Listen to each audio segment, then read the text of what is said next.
할렐루야! 주의 이름으로 문안드립니다. 오늘은 표적을 구하는 이들이라는 제목으로 함께 하나님 말씀 나누도록 하겠습니다. 마태복음 12장 38절에서 50절까지의 말씀입니다. 그때 서기관과 바리새인 중 몇 사람이 말하되 선생님이 우리에게 표적 보여주시기를 원하나이다. 예수께서 대답하여 이르시되 악하고 음란한 세대가 표적을 구하나 선지자 요나의 표적밖에는 보일 표적이 없느니라. 요나가 밤낮 사흘 동안 큰 물고기가 뱃속에 있었던 것 같이 인자도 밤낮 사흘 동안 땅속에 있으리라. 심판때에 니네 사람들이 일어나 이 세대 사람을 정죄하리니 이는 그들이 요나의 전도를 듣고 회개하였음이거니와 요나보다 더 큰 이가 여기 있으며 심판때에 남방 여왕이 일어나 이 세대 사람을 정죄하리니 이는 그가 솔로몬의 지혜로운 말을 들으려고 땅끝에서 왔음이오냐 솔로몬보다 더 큰 이가 여기 있느니라.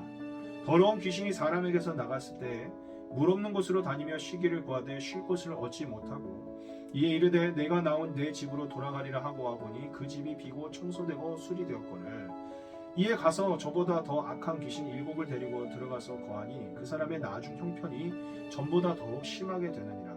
이 악한 세대가 또한 이렇게 되리라.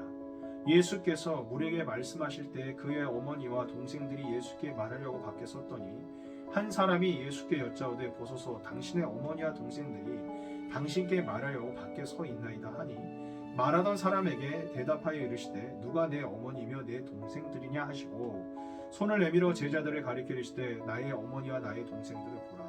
누구든지 하늘에 계신 내 아버지의 뜻대로 하는 자가 내 형제요 자매요 어머니니라 하시더라. 아멘.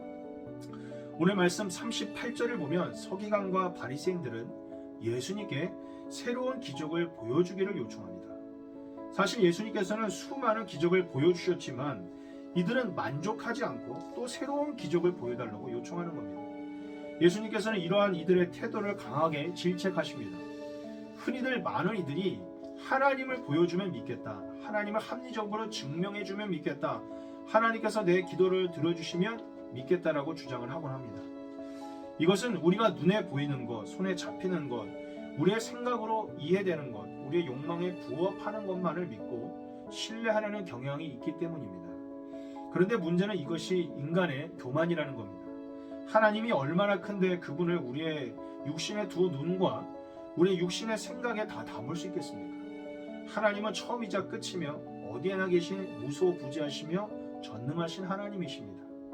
그러므로 하나님, 내가 더 많이 보고 듣고 안다고 자부하는 이는 사실 하나님에 대해서 잘 모르는 이일 수도 있습니다.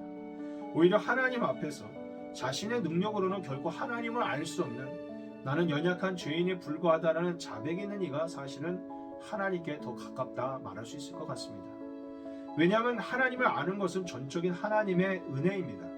하나님이 우리에게 계시해 주셔야만, 성령께서 우리에게 조명해 주셔야만 우리가 하나님을 알 수 있기 때문입니다. 그래서 하나님을 믿는 것은 선물이며 구원 또한 하나님의 전적인 은혜인 것입니다. 결코 그 무엇도 내가 자랑할 것이 없는 것입니다. 그런데 유대인들, 곧 바리새인과 서기관들은 이러한 진리를 깨닫지 못했습니다. 그들은 계속해서 기적을 보기 원했고 놀라운 체험을 하기를 원했습니다. 이들은 예수님과의 깊은 관계 안에서의 사랑의 은혜가 아니라 예수님께서 보여주시는 눈에 보이는 기적에만 관심을 가지고 있었습니다.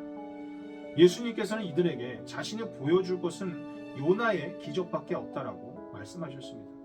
구약의 요나서에 나오는 요나는 3일 동안 물고기 뱃속에 있다가 겨우겨우 하나님의 은혜로 살아서 나왔습니다. 예수님께서는 요나의 비유를 드시며 자신이 나중에 십자가에 죽으실 것과 3일 만에 부활하실 것을 예언하신 겁니다. 이것은 예수님께서 표적과 기적을 통해 하나님을 만나는 것보다 십자가와 부활의 복음을 통해 하나님을 만나는 것이 훨씬 귀하고 중요하다는 것을 말씀하시는 겁니다. 예수님의 십자가 부활 사건은 우리의 죄를 용서하는 사건이요, 우리와 하나님 사이의 관계를 회복하는 사건이며 우리의 주인으로서 예수님을 모시는 사건입니다. 그리고 우리를 구원하고 하나님 나라로 이끈 사건이요, 우리를 영원한 생명으로 인도하시는 사건입니다. 예수님께서 이러한 복음의 진리를 깨닫는 것이 가장 중요한 것이라 말씀하십니다.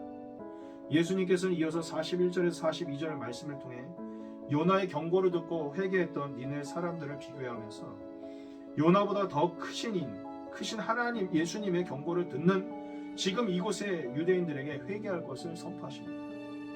또 솔로몬의 지혜를 듣기 위해 찾아왔던 시바, 에디오피아의 여왕을 비교하면서 솔로몬보다 더 큰 이신 예수님의 지혜를 듣는 지금 이곳의 유대인들에게 자신의 말에 귀를 기울일 것을 선포하십니다.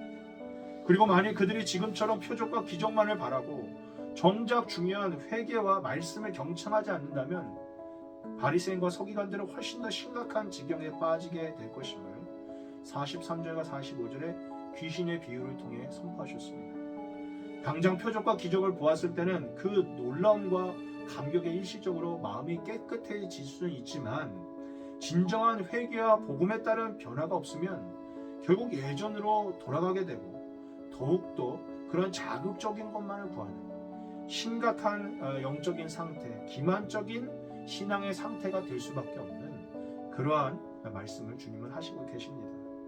나아가 예수님께서는 46절에서 50절 말씀을 통해 예수님의 말씀을 듣고 그 말씀에 온전히 따르는 이들이 진정한 가족이 될 수 있다고 말씀하십니다. 그리스도인들은 예수 그리스도 안에서 하나가 된 진정한 가족이 된 사람들입니다. 이는 육신의 가족을 버려야 한다는 뜻이 아니며 오히려 하나님을 믿는 믿음 안에서만이 우리 모두가 진정으로 하나 되고 진정한 사랑을 할 수 있다는 것을 의미하는 겁니다. 마태복음에 나타난 예수님의 말씀은 파괴적이고 동시에 엄중합니다. 우리로 하여금 믿음이 무엇인지를 다시 생각하게 하며 우리의 관계를 역시 새롭게 정립하게 됩니다. 하나님을 진정으로 알기 위해서는 예수님의 십자가 복음과 부활을 알아야 합니다. 예수님의 십자가 부활의 길은 예수님이 보여주시는 사랑에 반응하는 삶이요, 그 사랑을 나누는 길입니다. 동시에 자기 자신을 자기 부인과 십자가에 내어놓는 길입니다. 은혜와 복음 안에서 말씀에 순종하는 길이 되어야만 합니다.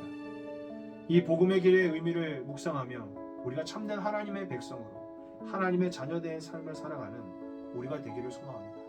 그래서 우리 교회가 하나님 안에서 모든 가족과 같은 정말 친밀함과 은혜를 누리고 또 우리의 가정에 돌아가서도 우리의 가정이 하나님 안에서 영적으로 참된 은혜를 누리는 육적으로나 영적으로나 평화와 은혜가 넘치는 가정, 어디나 하나님 나라나 어디나 하나님의 가정, 어디나 하나님과 동행하는 저와 여러분의 가정과 교회와 일터가 되기를 간절히 소망합니다. 감사합니다.